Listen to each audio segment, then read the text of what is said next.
Baie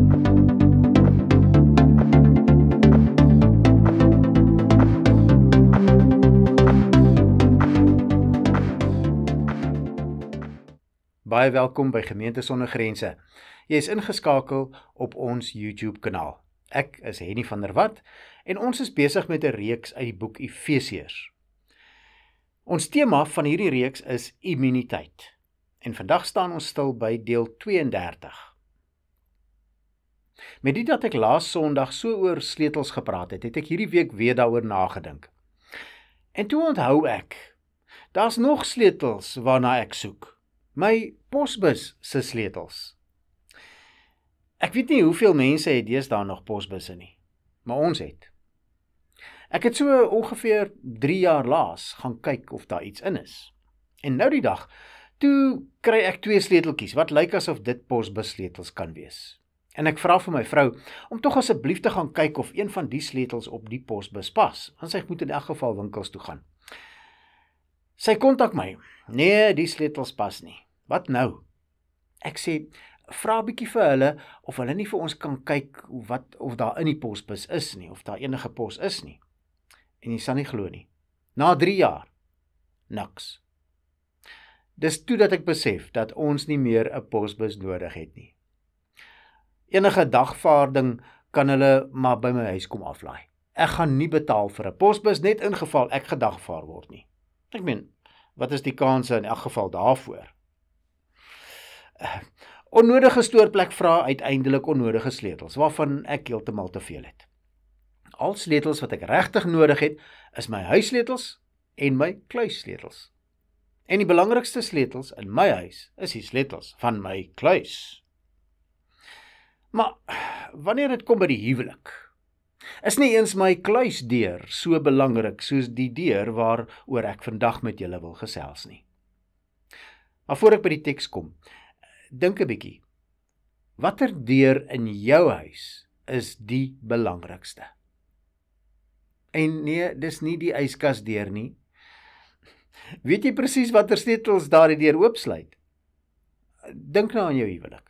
Wat is die deur na jou huweliksgeluk? Mense sê die pad na 'n man se hart is deur sy maag. Mans is eenvoudig, né? Maar wat is die pad na 'n vrou se hart? Ek dog, terwyl ek so besig is om voor te berei, laat ek gou my vrou vra.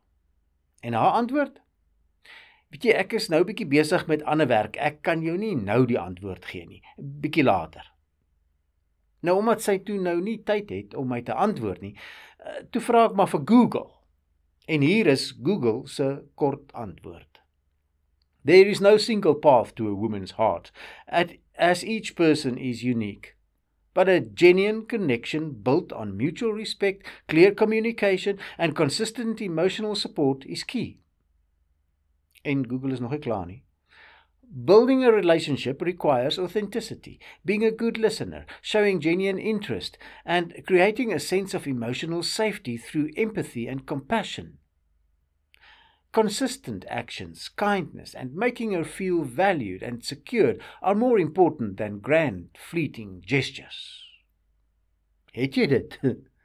Maklik, né? Ek dink nie so nie, maar wag. Laat ons liewester onsself nie verlaat op algemene opinies oor mans en op Google se opinie oor vrouens nie. Kom ons vra eerder, wat sê die Bybel? Wat is die deur na ware huweliksgeluk en wat is die sleutel wat daardie deur oopsluit? As 'n mens na die 3 Afrikaanse vertalings kyk, is daar nie vreeslike betekenisverskil tussen die vertalings nie, en daarom gaan ek die 1983 vertaling gebruik, bloot omdat hy in makliker Afrikaans geskryf is. Ons kan eintlik nie vers 22 tot 33, wat ons vandag wil behandel, lees sonder om vers 21 in te sluit nie. Om die rolverdeling van mans en vroue in die huwelik te verstaan, is hierdie versie absoluut noodsaaklik. En luister, ons het hier te doen met 'n rolverdeling, nie met 'n waardebepaling of met 'n rangorde nie. Maar miskien verbaas ek jou vanoggend as ek vir jou sê dat hierdie gedeelte nie eintlik in die eerste plek oor die huwelik handel nie. Ja, maar kyk na vers 22, daar staan spesifiek vrouens. En kyk na vers 25, daar word die mans aangespreek. Wel, terwyl jy dan nou so besig is om na woorde te kyk, het jy al die woord huwelik ook getel. As jy gou die woordjie huwelik soek, dan sal jy agterkom dat dit nie in die teks voorkom nie. Beteken dit dat dit nie hier oor die huwelik gaan nie? Nee, die huwelik is hier ter sprake. Hy word veronderstel. Maar daar is een woord wat baie meer voorkom. En dit is die woord kerk. Die Griekse woord vir kerk is ekklesia. En dit beteken 'n godsdienstige byeenkoms van gelowiges, soos 'n gemeente. Hierdie hele gedeelte is eintlik 'n geheimenis wat bekend gemaak word.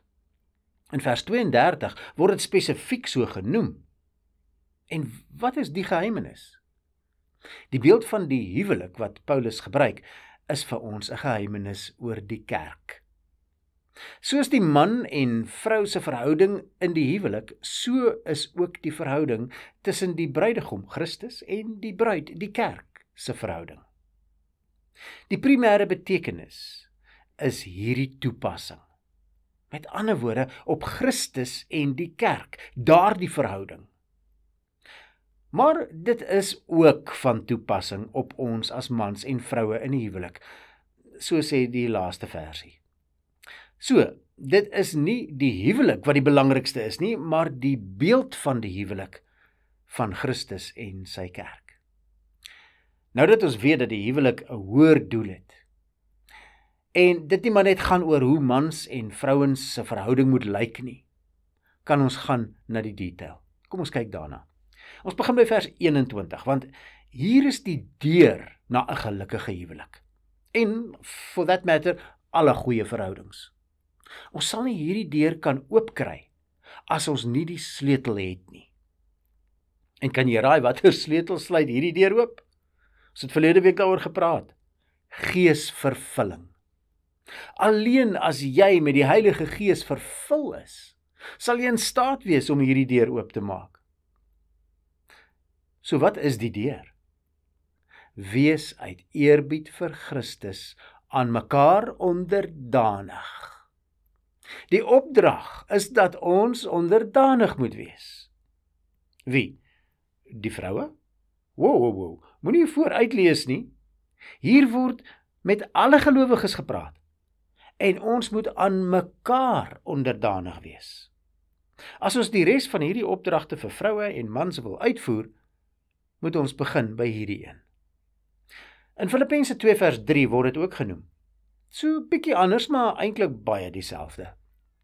Moet niks uit selfsug of eersug doen nie, maar in nederigheid moet die een die ander hoër ag as homself. Om onderdanig aan iemand te wees, beteken ek beskou daardie persoon as hoër of belangriker as myself. Om dit te kan doen, vra nederigheid. As ek dit nie doen nie, dan het ek 'n gebrek aan nederigheid. En die teenoorgestelde van nederigheid is selfsug of eersug. As ek nie onderdanig wil wees nie, dan is ek selfsugtig. As jy wil hê die Heilige Gees moet jou vervul, wat is dit waarvan jy jouself moet leegmaak? Jouself. Jou begeerte om eer te ontvang. Om jouself so leeg te maak, verg nederigheid. 'n Erkenning dat jy nie goed genoeg is nie, en dat daar iemand is wat beter as jy is. 'n Erkenning dat jy nie jou eie sonde kan aflê nie, maar dat daar iemand is wat daarvoor moet betaal. Alleen met die sleutel van geesvervulling sal jy in staat wees om die deur na onderdanigheid oop te maak. Maar het jy gesien wat is die motivering om dit te doen? Uit eerbied vir Christus. As jy nie bereid is om hierdie pad te stap, hierdie pad van onderdanigheid nie, aan mekaar nie, dan is die logiese gevolgtrekking dat jy nie genoeg eerbied vir Christus het nie. Die mate waarin jy bereid is om jouself te gee en ondergeskik te stel aan iemand anders, is die mate waarin jy eerbied vir Christus het. As jy hierdie waarheid snap, dan is ek tevrede dat ons genoeg geleer het oor die huwelik, en jy kan maar die video afsit en iets anders gaan doen. As jy die sleutel het en die regte deur oopsluit, dan is daar geen verskoning om nie net 'n suksesvolle huwelik te hê nie, maar 'n waarlik gelukkige huwelik. Wat nou volg is 'n rolverdeling van vroue en mans. En kom ek wees eerlik, as jy kyk na die hoeveelheid versies wat aan die vrou afgestaan word teenoor die van die mans, dan dink ek die man se verantwoordelikheid is baie groter en baie moeiliker. Die vroue kry een opdrag: wees onderdanig aan julle mans. Hoe? Soos die kerk onderdanig is aan Christus. En hoe is dit? Wel, in alles. Hoekom? Want die man is die hoof. Dis sy rol. Dis al dames, wees onderdanig. Nou voordat jy kom met allerlei besware en ja maars, kom ons kyk eers na die man se verantwoordelikheid. Vers 25. En hier is een van die moeilikste opdragte in die hele Bybel. As iemand ooit vir julle sê, wat is die moeilikste ding in die Bybel? Haal Efesiërs 5 vers 25 aan. Mans, julle moet julle vrouens lief hê. Dis nie so moeilik nie. Ek meen, kyk hoe oulik is hulle soms. Hulle is mooi, hulle is sexy, hulle maak lekker kos, hulle sorg vir die kinders, hulle luister na my en hulle laat my goed voel en so kan ons aangaan. As die vrouens so nice is, dan is dit nie heeltemal so moeilik om hulle lief te hê nie. Maar dan moet ons die volgende deel van die versie lees. Julle moet julle vrouens lief hê, soos Christus die kerk lief gehad het. En wat het hy vir die kerk gedoen? Hy het sy lewe vir hulle afgelê. Is jy bereid om gekruisig te word vir jou vrou, meneer? Jong, as hulle so oulik is soos my vrou, dan sal ek dit nogal oorweeg. Maar wat as hulle nie so oulik is nie? Wat as hulle soos die kerk is? Vir wie het Jesus sy lewe afgelê? Vir vreeslike, oulike en liefdevolle mense? Nee, vir die kerk. En wie's hulle? Wrede sondaars. As jy 'n vrou het soos die kerk, sal jy vir haar wil sterf? Onthou, Jesus het vir die kerk gesterf toe ons nog sondaars was.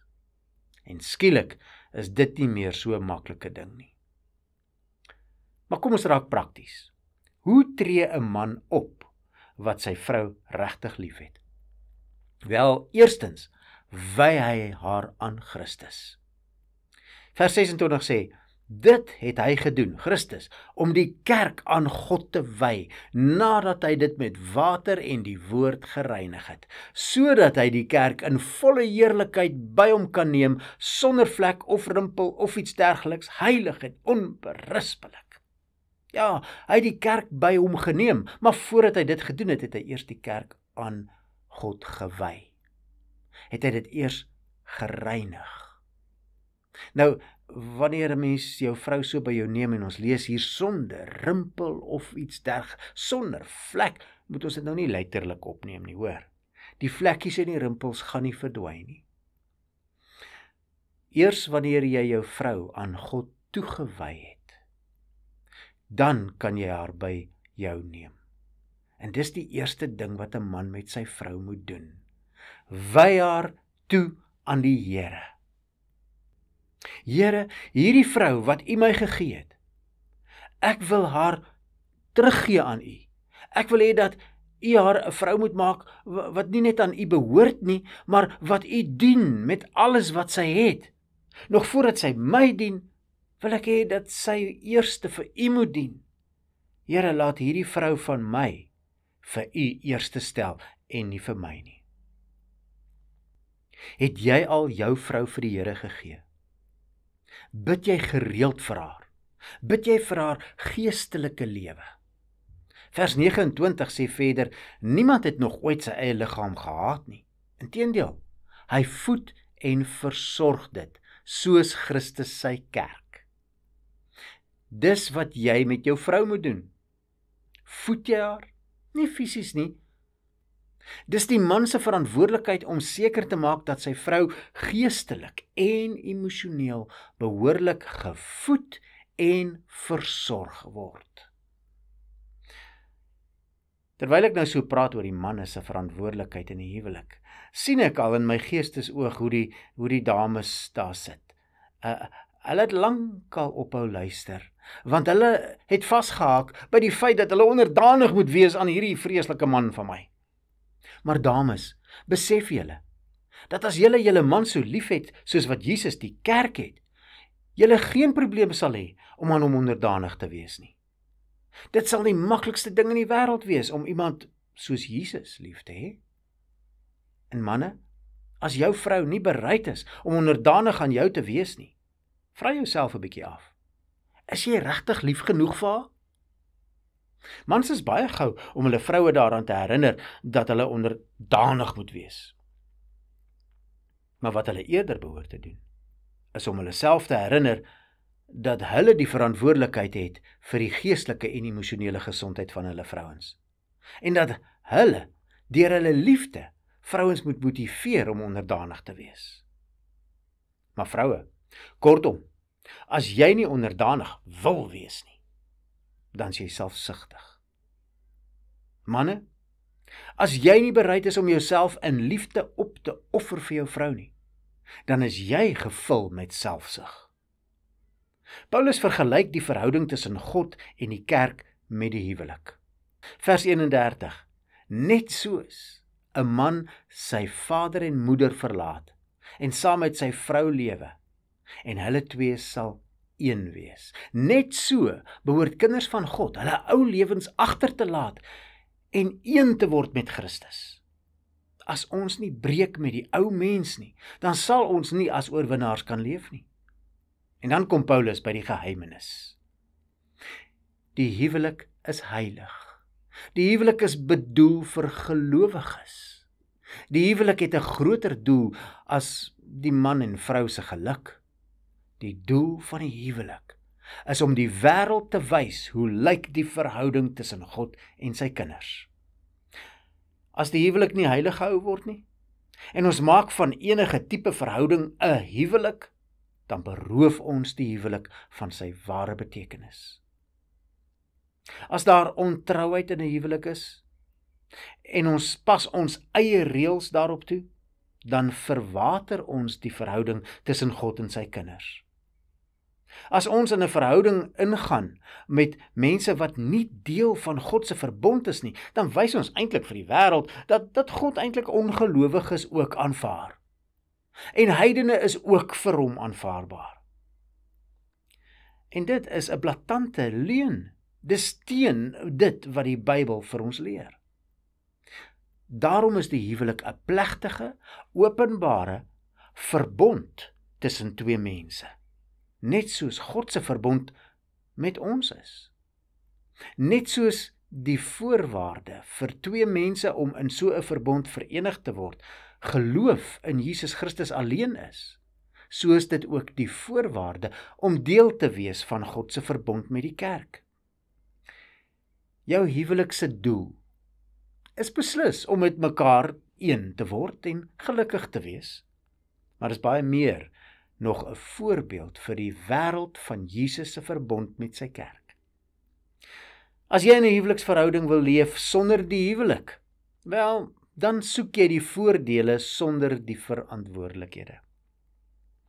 Ek het geweldige respek vir twee mense wat besluit dat hulle die regte ding wil doen, want dit gaan vir hulle in die eerste plek oor die eer van God en ook oor hulle getuienis aan die wêreld.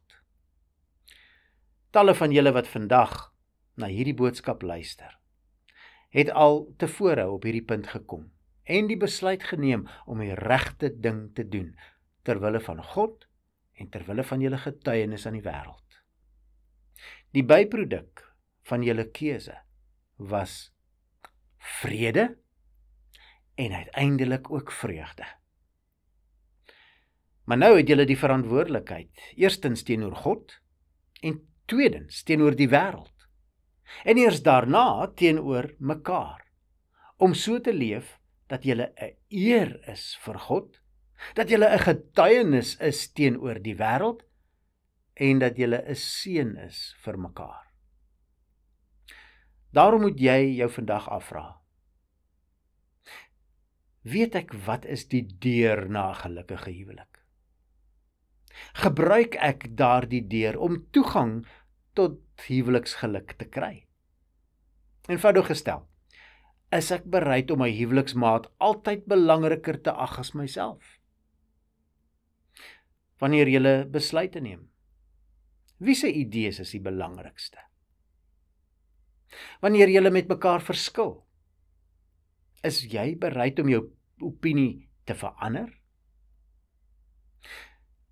Wanneer jy mekaar seermaak, vra jy om verskoning? Is jy regtig jammer? En vergewe julle mekaar? Wanneer jy kommunikeer, luister jy regtig aandagtig? Of sit jy meer op jou selfoon terwyl die ander persoon praat? Sit jy die ding neer en maak jy oogkontak en praat jy, luister jy na jou huweliksmaat? Sukkel julle hiermee? Wel, moenie opgee nie. Laat dit jou strewe wees. Doen moeite daarmee. Maak seker dat dit altyd vir jou belangrik bly. En begin by die sleutel. Sterf aan jouself en laat toe dat die Heilige Gees jou vervul. As jy daar begin en so sterf aan jouself, dan is dit skielik nie meer so moeilik om onderdanig aan iemand anders te wees nie. Die deur na ware liefde is die bereidheid om jouself prys te gee vir daardie persoon. Dis wat die Griekse woord vir liefde, agape, beteken. Opoffering, 'n prys gee van myself. En dis die liefde wat in 'n huwelik behoort te wees. Dis die liefde waarmee Jesus ons liefhet. Mag die Heilige Gees jou lei en in staat stel om so lief te hê. Amen.